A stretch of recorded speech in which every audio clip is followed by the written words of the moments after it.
گفتوگەیم پرس و باس بابەتاکەین لەگەڵ زۆر بەڕێز کاک سابیر عەبدوڵڵاکەریم بەڕێوەبەری نووسینگەی مافی مرۆڤ لە سلێمانی. کاک سابیر سڵاو لێبێ. بەخێرات سەرچاو زۆر بەخێر بێ.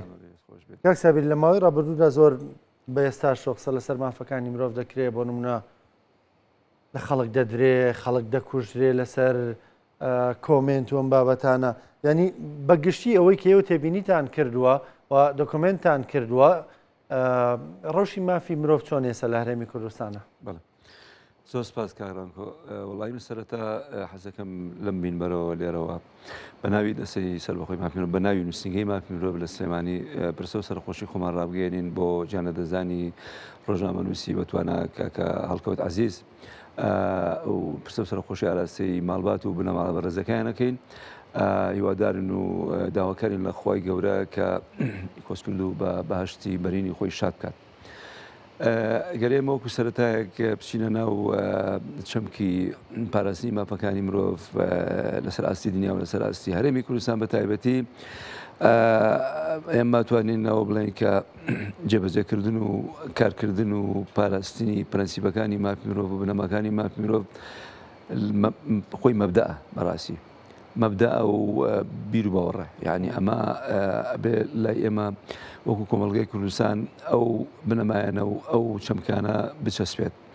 بەڵام ئەمە کاری زۆریەوێت بەڕاستی، ینی چۆنەڵی لەسەر ئاستی تۆپ و لەسەر ئاستی باڵا پێویستە باوەڕیان بە پرەنسیپانە بێ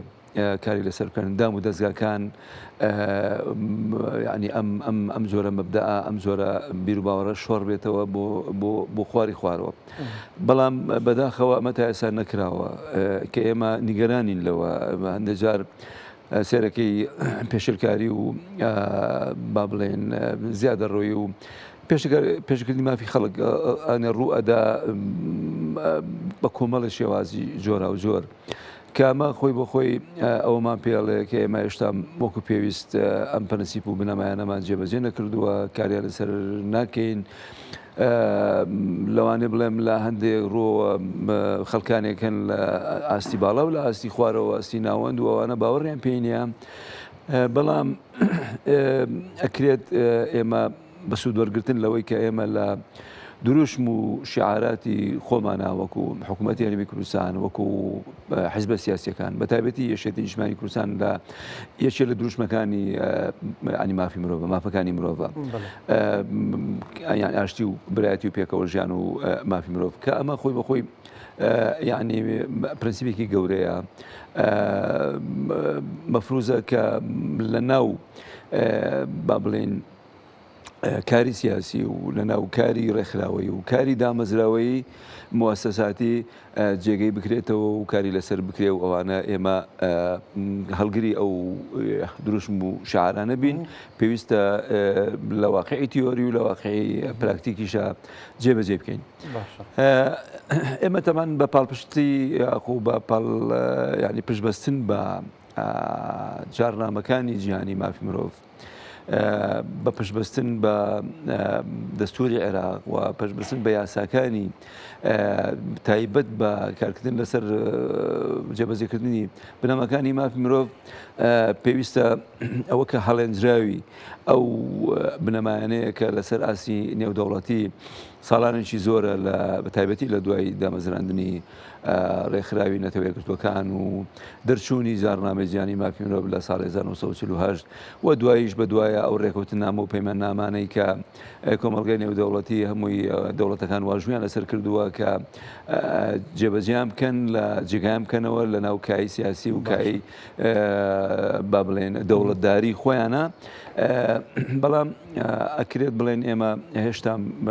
لەم ڕووەوە لە سەرەتایەن بەداخەوە. کاک سابیر زۆر جار لە دروشم و پەیامەکانی حکوومەتی هەرێمی کوردستانە بڕابوون بە مافی مرۆڤ و ئازادی کەسی و دیموکراسی و بڕابوون بە ئازادی خەڵک لە وتن و لە دەربڕینە وەکو دروشم دەبینین لە کرداریشدا بێگومان هەر دەیبینین، بەڵام هاوشێوەی و دروشمانە نییە کە بەرز دەکرێتەوە. ئەمە بە بڕوای ئێوە پەیوەندی بە چیەوە هەیە؟ وڵای پەیوەندی بە کەمی وشیاریەوە هەیە، پەیوەندی بە بڕوانەبوون بە ئەو بنەما پرەنسیپانەوە وەکو باسم کرد، پەیوەندی بەوە هەیە کە تا چەندێک مەسەلەن دەسەڵاتداران کەسانی دەستڕۆشتوو لە ناو حکوومەت و لە ناو پارتە سیاسیەکان کە حکوومەتیان پێگەیناوە ئەوان تا چنێک مەسەلەن بۆ نمونە ئەیانەوێ ئەم بنەمایانە جێبەجێ بکەن تا چنێک باوەڕیان بە ئەم بنەما پرەنسیپانە هەیە ئەمە زۆر زۆر گرنگە بەڕاستی لەبەرەوە ئێمە ناکرێت گلەیی لە تاکە کەسێ بکەین ناکرێت گلەیی لە گروپێ بکەین یا لە حیزبێکی سیاسی بکەین یعنی سیرەکی شتەکە گشتگیرە یعنی ئەمە شتێکە یعنی شمولیە و پێویستە بە شێوەیەکی شمولیش چارەسەری بۆ بکرێ و بگەینە ئەو ئاستەی کە بڵێن ئێمە کە بۆ نمونە پێشتر کە وەزارەتی مافی مرۆڤمان هەبوو وەزارەتی گەورە بوو لە ناو پێکاتی حکوومەتی هەرێمی کوردستانە دوایی کە بوو بە دەستی سەربەخۆی مافی مرۆڤ یاسای بۆ دەرکرا کۆمەڵە بنەمای بۆ دەرکرا ئەو مەبادیانەوە ئەو پرەنسیپانەی لە چوارچێوەی ئەو یاسایە کە ڕێگە پێدراوە بۆ بەدواچوون و بۆ لێکۆڵینەوە بۆ کارکردن لەسەری پێویستە هەموو دام و دەستگاکان بەڕاستی هاوکاری تیمەکانی دەسەی مافی مرۆڤ و نووسینگەکانیان بن لە هاوکاریتانەکەن وەڵی ئێمە ئەگەر بکرێت مەسەلەن لە هەولێر لە سلێمانی لە دۆ بەڵێ ینی هاوشێوەی یەکتری هاوکارتانە بەڵێ زۆر جار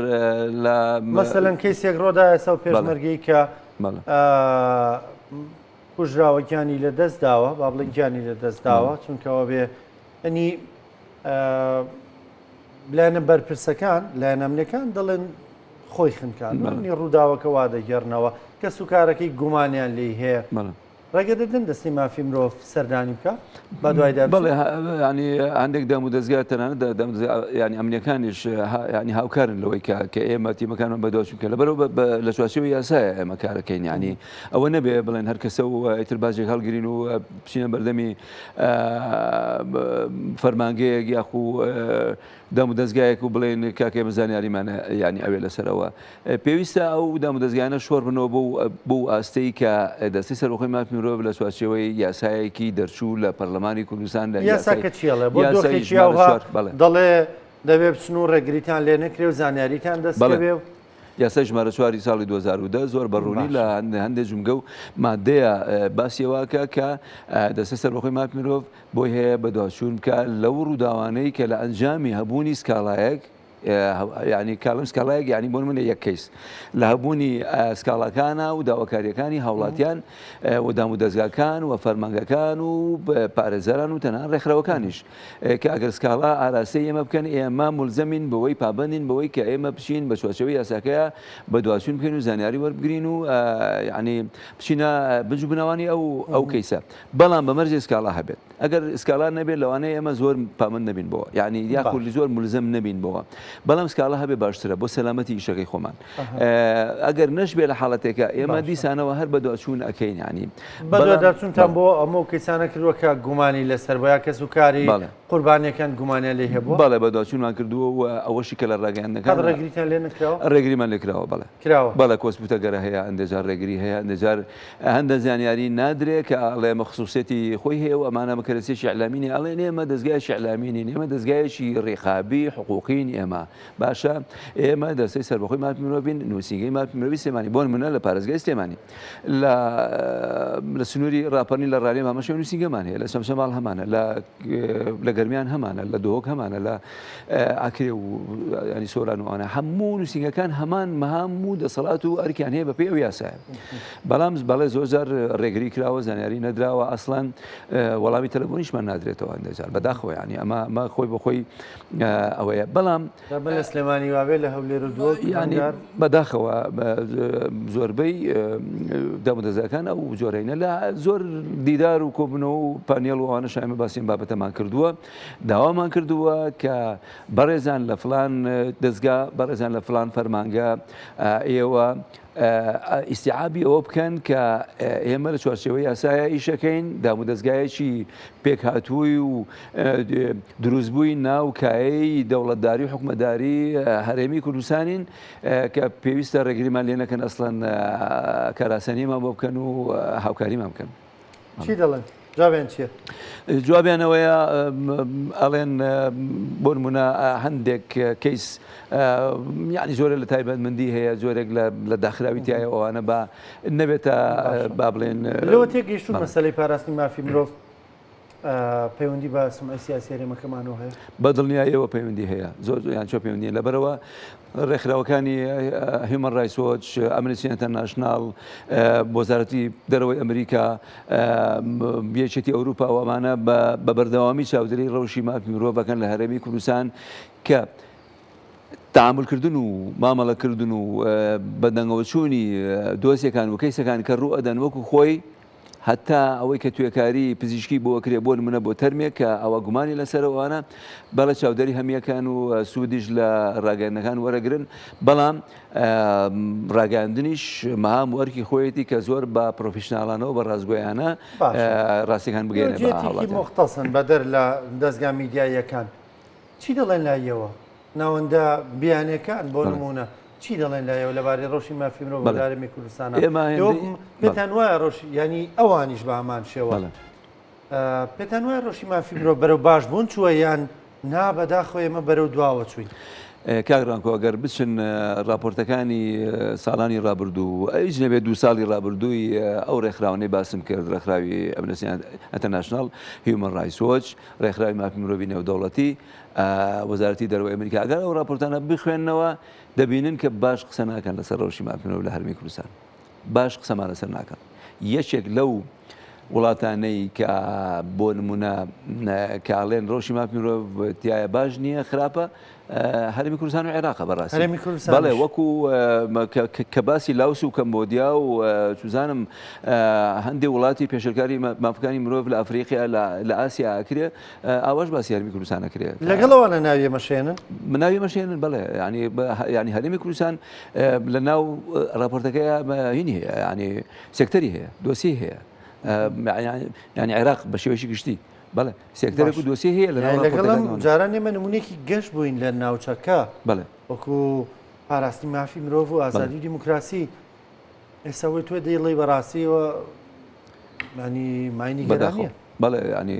ئێمە ئەمانەوێت ئەو گومانانە بڕێتەوە ئەو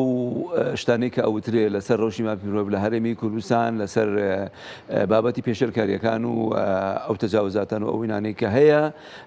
هیوادارین لە ئایندەیە بەڕاستی بە شێوەیەکی کە قسە لەسەر ئێمە بکەن. زۆر جار ئێمە ئەو کەیسانەی کە هەیە کە کاری لەسەرەکەین بەداخەوە هەندێکیان کە ینی زۆر جار ینی ڕەبتە بە بابەتێکی سیاسیەوە و ینی ئەوانە زیاتر ینی کەسێکە ڕاستی ئێمەش دەڵێن تابع و شێوازێکی نهێنی هەیە تابعێکی سیاسی هەیە و ئەوەی هەیە، بەڵام دوجار لێرەیە ئەو کەسانەی کە بۆ منە دەژی کراون و کەسانەی کە مامەڵیان لەگەڵا کرێت لە هەندێک دام و دەستگا و ئەوانە ینی دوجار مرۆڤن بەڕاستی ئێمە قسە لەسەر ئەوە ناکەین بڵێن ئەو کەسە کە دەژی کراوە ئەوانە بە یادداشتێکی ڕاگرتن مزەکەرەی تەوقیف لەلایەن دادوەرێکی بەڕێزەوە کە دەرچووە ئەگە دادوەری ئاسایشە ئەگە دادگای کەتنە دادگای جینایەتی سلێمانیە یا هەر بەڕێزێکی دادگای لێکۆڵینەوەیە کە فەرمانێکی بۆ دەچووە ڕاستە کەسە ڕاژیراوە ئەوانە، بەڵام ئێمە قسە لەسەر مافەکانەکەین، قسە لەسەر ڕێزگرتن لە شکۆمەندی مرۆڤەکەین، قسە لەسەر کەرامەتەکەین. ینی لێرەیە ئەم بابەتانە کە هەندێک جار باسی کرێ و لایەنی ئەشکەنجە و سوئی مەعامەلە مامەڵەکردنی ناتەندروست و مەسەلەن هەندێک جار کە باسەکرێ نامرۆڤانەش ئێمە ئەمانەوێت ئەمە چاکەین. يعني ئەگەر هەر شوێنەکە هەبێت ینی بەڕاستی ئێمە ئەبێ پەنجەم خەینە سەر ئەو بابەتانەی کە ئەبێ هەر کەسێک کە ڕاگیرێت لە ماوەی 24 کاتژمێرە کەس و کارەکەی بزانێت لە شوێنەکەی باشە خراپە مامەڵە لەگەڵ یا باشە خراپە یان نا پارێزەری بۆ بژیرێ باشە پارێزەرەکەی بچێ بیبینێ قسەی لەگەڵا بکە شوێنی ڕاگررتنی دیار بێ ئەنجا لەگەڵ ئەوەشە خۆی داواکاری چییە بخرێتە سەر کاغەز ئەمە ینی پارێزەر ئیشی لەسەر بکە بەڕێزی دادوەر ئیشی لەسەر بکە ئەم کەسە کە پەراوی لە کۆڵینەوەی دۆسی بۆ کرێتەوە ئەوانە هەر ئەوە نییە دەژی کرێ و ئەوانە فڕێدرێتە شوێنێکەوە ئەوانە ئیتر لێ نەبسرێتەوە ئەم کەسە مرۆڤ ئەم کەسە ماڵ و مناڵی هەیە خێزانی هەیە کە سوکاری هەیە بنەماڵی هەیە پێگەی هەیە لە گەڕێکێکە ئەژی لە شارێکە ئەژی ینی بەڕاستی ئەمانە هەمووی کەسایەتی ئەو بنەماڵەیە و ئەو کەسە خودی خۆی لە کەدارە بێ بەم شتە دوجاریش خەڵک هەیە سێرەکەی بێتاوان دەرەچێت بێتاوان دەرەچێت هیچ بەڵگایشی لەسەر نییە یعنی ئەم بەم جۆرەش مامەڵی لەگەڵا کراوەوە بەڵام 2000 بێتاوان دەرەچێت ئێمە ئەمانەوێ ئەم شتانە هەمووی چاک بکرێ باش بکرێ ڕێز لە شکۆ و کەرامەتی مرۆڤ بژیرێ ئەگەر تاوانباریش بێ بەڵێ یاسا هەیە مادەی یاسایی هەیە بەپێی یاسای سزادانی عێراقی ژمارە 11 ساڵی 1969 ئەو کەیسانێکە کەسی مەدەنین وانە بەپێی یاسای مامەڵێ لەگەڵا بکە هەر جۆرە حکمێکی هەیە مادەی دزیە مادەی کوشتنە مادەی ساختەکردنی بەڵگەنامەیە توزانم هەر جۆرە بەتون توێژی خێزانیە و یاسای هەیە هەموو کەیسێکە بێ بە یاسا مامەڵێ لەگەڵا بکرێ بە یاسا ڕێک بخرێ ئەوانە لەبەرەوە ئێمە نابێ پەنابەرینە بەر بەکارهێنانی توندوتیژی و شکۆشکێنی و لەکەدارکردنی کەسایەتی مرۆڤ لەبەرەوەی کە بڵێن ئەم کەسە تۆمەتبارە و تاوانبارە باشە کە تاوانبارە بە یاسا مامەڵێ لەگەڵا بکە هیچ پێویست ناکە هیچ کەسێت توندوتیژی بەرامبەر بکرێ بەڕاستی بە مەزۆری ئێمە سپاس دەکەم زۆر بەڕێز کاک سابیر عەبدوڵڵاکەریم بەڕێوەبەری نووسینگی مافی مرۆڤ لە سلێمانی سپاس بە بەشداریکردنی لەگەڵمان سپاس بە بەڕێز سپاس بە خێرایی